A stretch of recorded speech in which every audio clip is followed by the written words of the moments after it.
Hello, you wonderful people, and welcome to another episode of Not Too Comic Book. This being a show where we talk about TV shows that are adaptations of comic books. For today's episode, I'm going to talk about the season finale of Legends of Tomorrow. A great season finale. A lot of crazy and weird and just amazing things went down in this season finale. So, let me just break it down.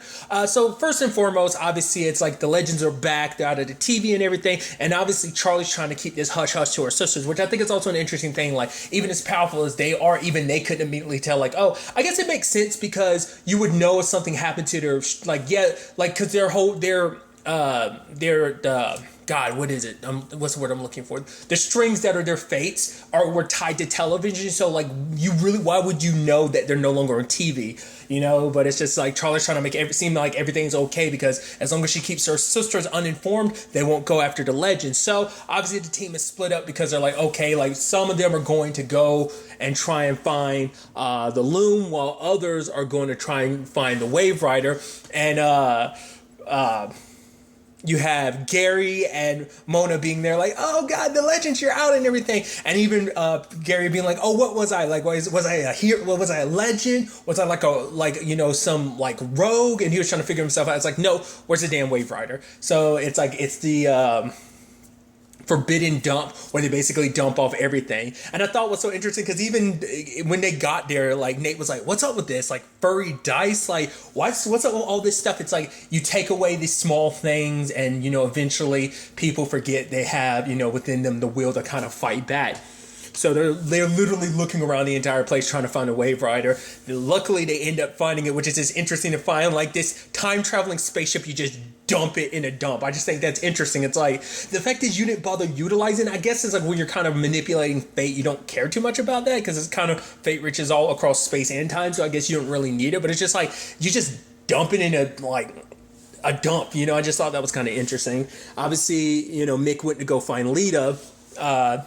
But nevertheless, they tried to destroy the Loom. And what was interesting was Constantine was telling, getting Astra to kind of focus on her mom as a memory. Like, once she focuses on her mom as a memory, because her mom was a conduit, and it's like that same blood flows through you. So they think about your mom, and she was doing it for a moment. She was manipulating, the strands, but then Lakeisha's popped up in her. I was like, oh my God, does she know what they're up to? So that's what she got inside of her. It seemed like it was that, but also it seems like it was more so kind of something she created herself. We'll get to that later. But I even love it when that lady was like, oh yeah, all the people, and like obviously all the people worshiped, the fates. And then like some lady was like, yeah, when are they going to return on TV, the heroes? And Charlie's like, yeah, they're taking a break. And the lady's like, oh, was it because of the cross, or are they because like Charlie was like, oh, they're tired, and she's like, oh, tired from the crossover. And then me being me, I was like, is that supposed to be a wink and an inside joke? I think that sounded like, because obviously like the whole production that is the crossovers amongst these shows, it was like a meta joke because of that. And I just thought it was interesting. I get giddy about that. I was like, wait, like that's what I'm reading it as. It's like that has to be like a wink and nod. It's like, the actors being tired, that crossover takes a lot out of them. Wink, wink, nudge, nudge. So I just thought that was kind of neat. But what I thought was really interesting was when Lakeisha kind of chastises Charlie about everything, because it's like, obviously, like, Lakeisha is like, the Legends have caused a whole bunch of problems and stuff like that. And it's like, yeah, once again, no one has messed up more than the Legends have. Like, yes, other heroes have messed up. None have screwed up space and time like the Legends have. No one does it like them because they do it with style and finesse, or rather a lack of all of that. But nevertheless, they constantly mess things up until like obviously like season 4 and everything. It's like, well, no, because everything with the because this is their first time being like, hey, everything that has to deal with the encores, it's literally not on us. And then, Lakeisha was like, oh yeah, like the encore things, you're 100% right. That's not on the Legends. That's on you. And it becomes a thing of like, you, Charlie, gave humanity free will. You're the reason why chaos exists. So all villains in it that have existed are actually on you. And I was like, that's such an interesting thing. Because basically it's making, Charlie into Pandora's box. You literally open the box that unleashed evil on the world. It's obviously a different character we're talking about, but it still kind of fits, like almost making her a little bit like Pandora, of like, you open the box by giving humanity free will. So you allow people to, commit the atrocity. So making like any bad things that humanity's ever done, it's on Charlie. And I was like, that's such an interesting perspective her sister kind of pushed on her. So, and because of that, Charlie was actually super reluctant to kind of like, she kind of bent to her. Because that's what I was wondering. I was like, why are you so like, because before it's like, okay, you were trying to protect your friends, but you're still like so with it and everything. And I guess it's like, at first I thought it was purely to protect the legends, but now it seems like, no, you're just kind of going along with it. Like, it's like you had this spark, you had this spike to you, and it's like, it seems like it's gone now. You had the whole Nate and Zari situation because they're trying to get, the Wave Rider up because, Gideon has been kind of taken from the ship, so they need to kind of handle things manually. So they need something to conduct electricity. So Nate's going to have to steal up, and his Zari is like, yeah, she's like, this isn't really like a short thing. It's more like 60-40, but it's like, you kind of have to do this. He's like, yeah, but we haven't really spent any time together. He's like, what you been up to? I mean, you were inside of a totem for a year, but Ava's like, come on, let's focus. So he steals up, and obviously he acts as the conductor so they can turn on the ship and everything. At the same time, Astrovo goes after Sarah, but Sarah's powers kick in, and it's like her going all badass. And I thought it was so interesting because she's like, oh, you still have the scars from our last encounter. And Sarah's like, my scars give me power. And I'm like, dude, I thought that was so badass. And just like being able to use your predictive, your ability to see the future against one of the fates is very interesting. But basically in the long run, Astropos still won because she was like, oh, that power that you're using comes from me. And she's pulling out, Sarah's thread, but she's like, my power comes from my friends, and it's like other Zari and Birad blast her, and she goes inside of the loom, and she's like, since my power comes from you, Sarah reaches in and grabs her string, and it gets mixed in with the loom, and I was like, holy shit. I was like, could you just do that the entire time? But like, maybe they explained it. I don't remember them ever expressly explaining like, oh, her power came from Astrobo, but now I think it kind of makes sense in the grand scheme of things. Well, we'll get to it in a second, but they ended up killing Astropo, which is a thing of like, wait, Lachesis is like, what have you done, Clothos? Like, this is on you. And obviously the world is shifting and everything. And it's like, okay, they can't keep the Wave Rider up forever. So it's like, what are we going to do? We're going to have to we're going to have to jump. So they jump, and it seems like they jump like 4 months into the future. And it's like, okay, only way we're going to be able to tell like what's really going down is like, if we, check things out for ourselves. So it's like, okay, let's see what's changed. And it seemed like, oh, humanity's not kind of being controlled anymore until they see people using their watches. Basically, the fates have become digital. So now oh, what am I going to eat? Oh, this, so-and-so. Like, it points, and, like, everyone's like that. So, it's like they weren't able to stop him. But I was like, in that moment, I was like, that's so interesting. It's like, how are you able to do that? How are you able to get the loom back? It takes all three of you to use the loom, and Astropop is gone now. So, it's like, how do you do that? So, but it was interesting to find out, like, obviously looking into some of the differences now in this new world that was created, and they go to like the history museum to kind of find out what's up, and it's like, oh, like here's some of like basically things, all the bad stuff from history, because before it was a whole thing of like dumping history, just making it disappear, rewriting it. Now they're weaponizing history of like, oh, you don't want to like have free will because look at what free will did. Oh, look at all this terrible stuff that ended up happening. And so like they ended up walking through some stuff. And I love at one point, Nate's walking, he's like, oh man, Ray has that exact same outfit, which is like, oh, I guess that shows that it's supposed to be a terrible thing.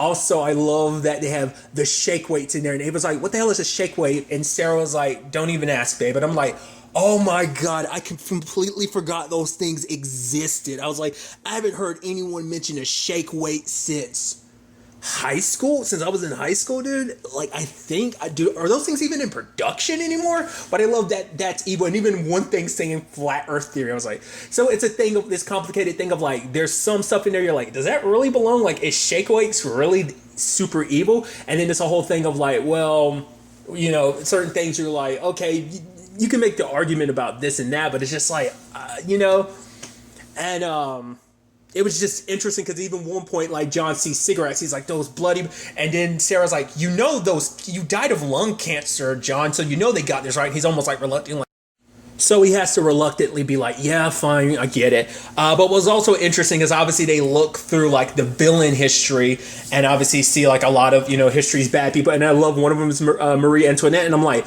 I was like, holy crap! I wasn't expecting Courtney Ford to have like one more appearance. I thought like the episode of her and obviously Brandon Routh's final episode, I thought that was going to be it. So to see her kind of that was obviously her goodbye as Nora, but now she returns as Marie Antoinette one last time. I just thought that was so interesting. And it's like, oh, they're like, it's so lifelike. And it's like, well, there's here Vlad the Impaler, he's number 14. It's like, well, who's number 1?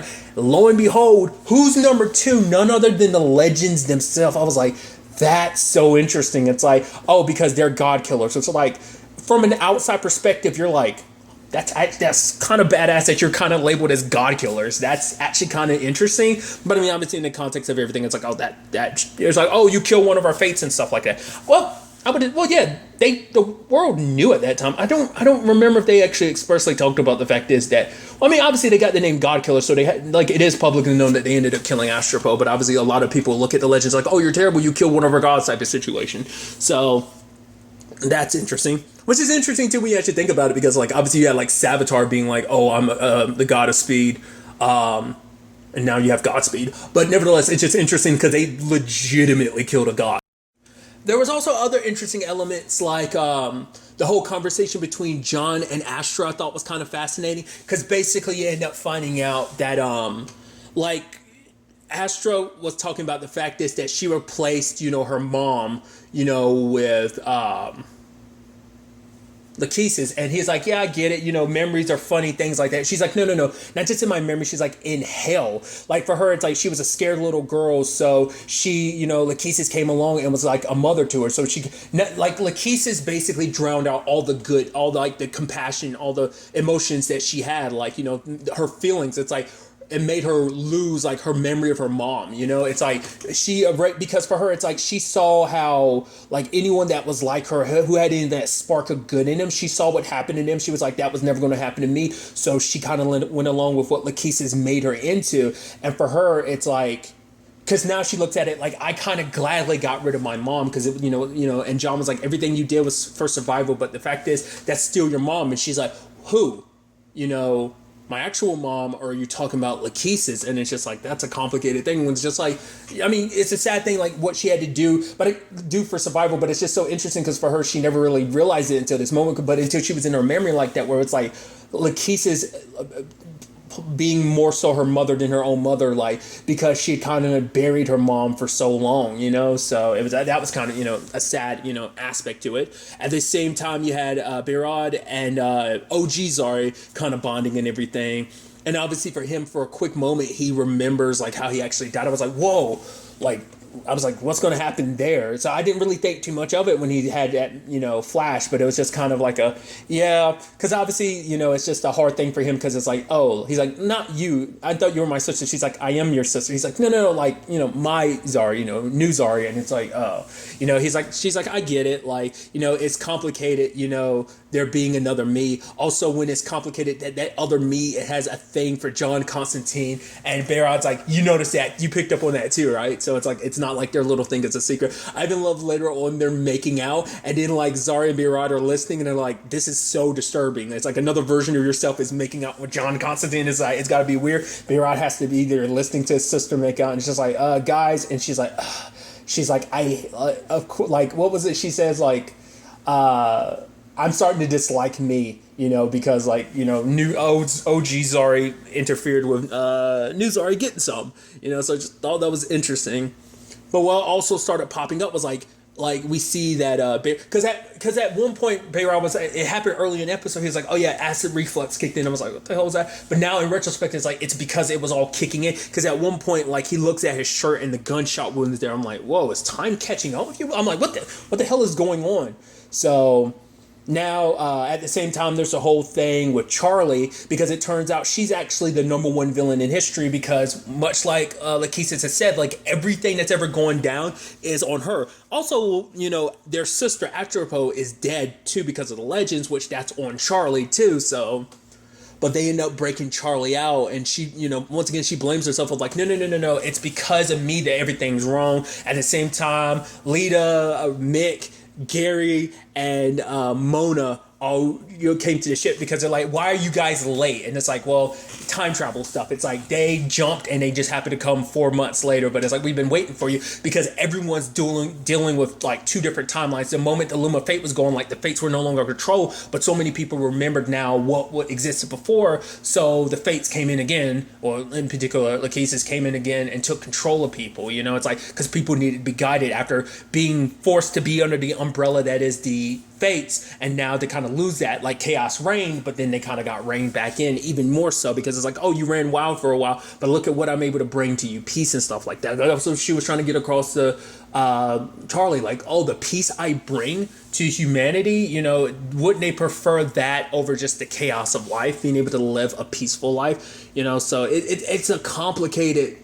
you know, thing, you know, when it comes to like balancing that chaos of just the good. And you can't kind of have the good. Sadly, you can't have the good without the bad, you know, type of situation, you know.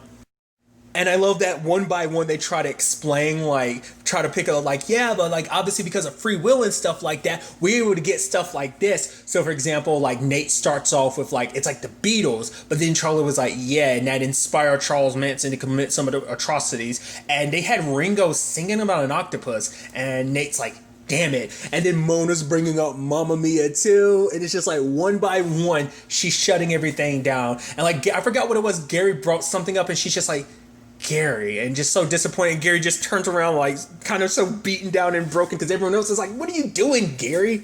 It's like, oh, Gary tries to help, and sadly it doesn't work out, you know. So I just thought that was, you know, interesting. But, you know, obviously it's a thing that Charlie at the end, she was like, I can't stand up to my sister. I'm sorry, guys. I, you know, won't side with you this time. I just can't. So it's up to them to go toe to toe with Lakesis herself. And so what's interesting is like, oh yeah, here's my, you know, Clothos, the number one villain in history and stuff like that. Do you plead guilty? And it turns out to be Astra. And she's like, no, like the fact of the matter is you lie and manipulate these people. And it was so interesting because I didn't talk about it, but they ended up discovering like the way she was able, because I was about to say, like I brought up earlier, it's like, how are you able to bring back the Loom? You're by yourself. I mean, even if you had Charlie, like it's still two, you need all three of you. But then it's like, oh, they took Gideon and used like, so it's not necessarily the same Loom. It's not the same magical powers. They basically use Gideon's computer, the powerful power that is her computer to like process, like, you know, the chances of stuff, and kind of using her as the guidelines for humanity and stuff. So it's not like this all powerful thing. It's more like math and like statistics and percentages and stuff like that kind of working, instead of it being the Loom, which is just an all powerful magical thing. But regardless, the fact of the matter is, I thought it was, you know, interesting when that was kind of revealed to be like, oh, so that explains how you were able to kind of get around it. But Astra confronting, you know, Lakesis in front of everyone, because it's like, okay, I'm such a, you know, problem and stuff like that, strike me down. And it's like, oh, you can't. It's like, right, she can't, because each one of the sisters does her own thing. Like the only one who could kill anyone is Astropo, but she's going, so can't be cutting anyone's strings right now. I didn't even talk about it either. Like, I'm all over the place. I'm so sorry. The fact is, Sarah no longer has her powers because it came from Astropo, which I'd say, like, they never really told that. But I guess it's like a thing of like, because they say, like, because she even said it herself, my powers kind of come from my scars from their fight. And it's like, I guess you could make the argument, like, when Astropo hit Sarah, like, she left an imprint, and that imprint allows Sarah to channel some of Astropo's power as a fate. I guess that's kind of like how that kind of worked. But now she's back. She can see again, nor does she have the power to kind of see the future, which it never crossed my mind to really think that was 100% of like, oh, a byproduct of Astropo. I thought that was more so maybe like, I was like, maybe it's just stuff been building up to that, her being a paragon of destiny, and just everything. Like, I thought it was all kind of leading up to that, but, you know, turns out not to be the case, you know? But getting back to what I'm saying, I do apologize for being a little all over the place. There's just stuff I'm like forgetting. I was like, oh, I meant to talk about that. But nevertheless, it's interesting because it's meant to show, like, obviously, like, the fates aren't all that powerful. They're not omnipotent. And especially in this case, because it's like Lakesis is, I mean, obviously it shows that she isn't a god anymore, because it turns out when the Loom was destroyed, their godhood went with it. So Charlie's a human again, and so is and so is Lachesis. So obviously she uses, she summons up some encores to defeat the legend. So like a lot of the dead, like, history people there are there, are reanimated, like Marie Antoinette, for example, or Stalin, and they have to face off against them. I love that they literally arm themselves with different things. Like, for example, Ava arms herself with like the shake weights and everything.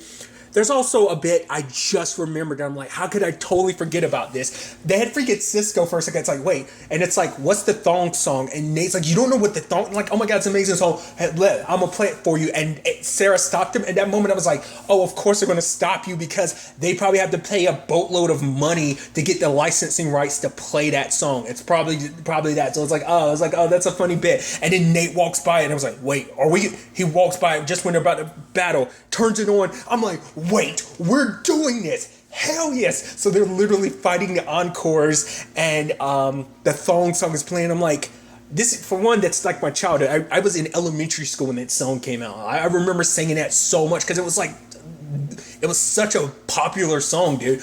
But it's nuts. They're just saying, like, this is what's happening. Only in Legends of Tomorrow can you get them fighting history's villains to the thong song. I'm like, this absurdity is why you love Legends of Tomorrow. Holy shit. I was like, this is so dope, dude. I love it. There was even that point where, like, I loved with Constantine, like, he was cornered. He used this spell to basically, like, phases through he falls and phases through the floor and he falls back up and the other dude that stabbed him. I was like, that was so freaking sick, dude. I was just like, oh. And then sadly the thong song ends and you can hear some people celebrate, but Nate's like, what? He's like, oh man, come on. But also too, like, it's not like it was just like they just played the song. It's like, no, literally they had Cisco there. I was like, holy shit, dude, this is wild. Another interesting thing is it took Lita actually talking to Charlie because everyone tried to give examples of because even Ava was talking about the fact is of like, that was another thing too, like Ava and Sarah, they're like, yeah, look at us. Yeah, because she's a clone. Yeah, she's a clone. And Ava's almost like, yeah, you didn't have to keep up the whole clone thing. But it's like, oh, what about Nate? Nate came about this team because of like some crazy, conspiracy theory. That's how he found us. And then there's like Mick who, so it's just like this band of misfits came about because of the chaos, and it's like we were able to, we don't always get everything right, but the fact of the matter is we do the best that we can, So they make mistakes along the way. I mean, to be fair, they're human and everything, But it took Lita to tell, Charlie, it's like, yes, life is like 49% like bad, but there's 51% good. And so that 2% is what makes the difference. And she's like, I fall in that 2%. The chaos of, hey, my dad went back in time and shagged my mom and now it ended up becoming a thing. And she's like, yeah, and your dad tried to erase you. He's like, yeah, but because of everything, I actually have a dad now. So it's a thing of like, the chaos does work out in the end. Yeah, it might be a little bit of a stumble along the way, but there can be good from the case. It's a balancing act of like, sadly there's good and there's bad, it's a thing of like the bad makes you appreciate the good, so it's just kind of like, because all that's kind of taken away from you when it's just like someone's dictating your life, you're taking that free will away from people. I mean, if it wasn't for free will, the legends wouldn't be able to do the good that they do as well, no hero would be able to, But Charlie shows up, and obviously the legends get locked and loaded with hell weapons, and they kill. I even love like Marie Antoinette loses her head again, and it's just kind of like, oh, well, she's like, not again. But along with all of that, I was thinking like, oh, is Charlie going to kill her sister? But she doesn't. She's like, the entire time you've always made me feel small, and like I ran away from you. She's like, I thought I needed your forgiveness, but it's like, no. She's like, you're the one that needs forgiveness. She's like, so I forgive you. She's like, you forgive me? The fact of the matter is, she's like, I gave you everything, your immortality and everything, and now we're just human. And it's just kind of like, yeah, we are.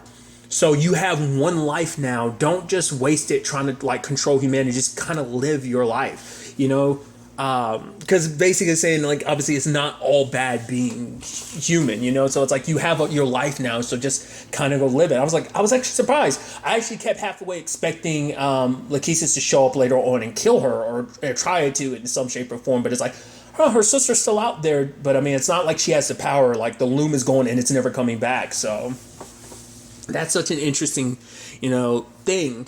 But at the same time, you know, obviously, like OG Zari and Nate, they kind of did their thing, and Birada's like, "What?" It's like, "Oh, we're talking about sex. Oh, yeah, you and Nate, yeah, you know, that's no secret. Now you and John, now that's a secret." And it's like nice, but then Birad's wound gets worse, and it's like, what's going on?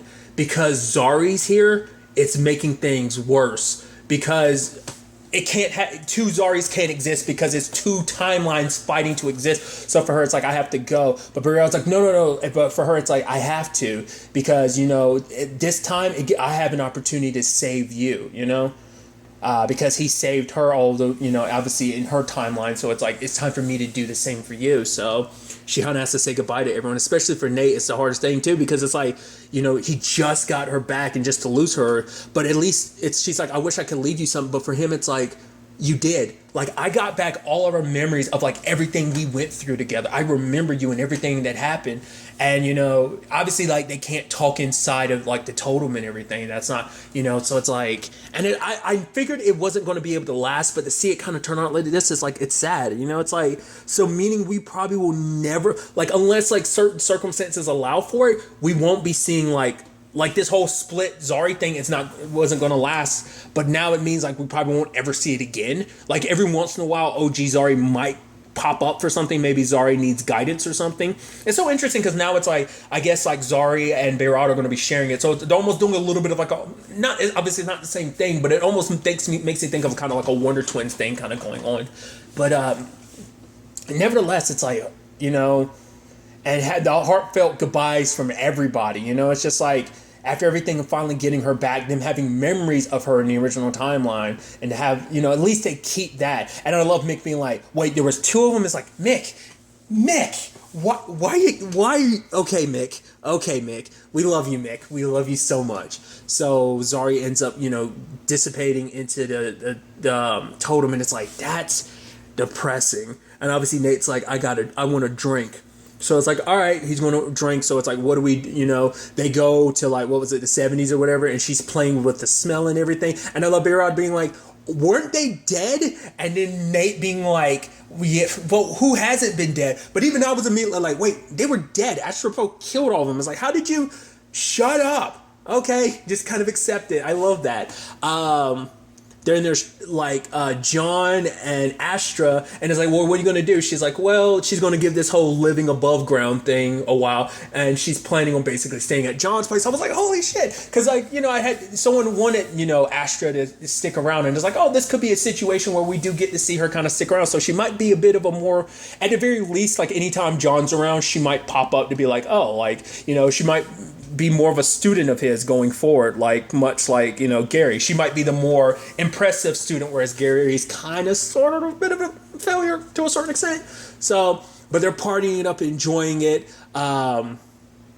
Charlie's killing it on stage and everything. So, crazy turn of events. And I'm just like, okay, what's the twist going to be? Where's it going to hit? And then like they're leaving and everything, but Charlie's like, actually, I'm going to stay. I was like, what? I was like, no, we're having to say too many goodbyes this season. No. But I'm wondering, is it like a permanent goodbye? Because it's like, you know, it's like you're always, once a legend, always a legend. So if you need us, you can always hit us up. But for Charlie, it's like she wants to set down roots. And I'm like, it makes sense. You've literally spent your entire life, you know, literally shape-shifting and becoming different people on the run from your sisters the entire time. You no longer have to run. So you're planning on, you know, because being with the legends would just be kind of moving from one place. It's like, no, take some time to live a life, you know, kind of like what she was kind of telling her sister to do. So kind of taking that advice. So everyone's about to leave and everything. And then like all of a sudden we see something around Sarah. I'm like, what the hell? And she's getting tractor beamed into the air and like, what the hell? And literally everyone else is just walking because they don't realize what the hell just happened. To be fair, they're super drunk right now. Nate's like, oh, should I call up Dio? Would that be weird? And just like she gets sucked up in the air. I was like, did Sarah just get freaking abducted by aliens, or like what the hell was that? Okay, that I was like, because I was like, I kept waiting. I was like, what's our stinger for the season finale? Setting up a future season. Like, where's the stinger? Where? Oh, there it is. So I was like, what that is necessarily, I have no idea. Once again, it's like, well, what would be the thing? Because like they haven't done anything, and I mean, what would be the setup for that is the case? I mean, I guess it's like you literally killed a god, so maybe there's ramifications for that. Or maybe it's like because like reality has been shifted way too many damn times. Or maybe because, I'm sorry, I don't know. Maybe it's just literally is going to be a thing of like literally everything the legends have done so far is just like, or maybe it's something bigger like, oh, we're preparing you for something like battle for across time and space, but they took Sarah specifically, and it's like maybe because it has something to do with being a paragon of destiny. I don't know. Legends of Tomorrow has been renewed for a 6th season. I am so excited to find out what crazy shenanigans we'll find ourselves. Well, they'll find themselves in next season. They had mysteries, they had encores. What's next? How long did it take the rest of the legends to find out, wait, Sarah's not here? Once again, like, is Astra going to be kicking it with them more? Are we going to see Mona pop up from time to time as well?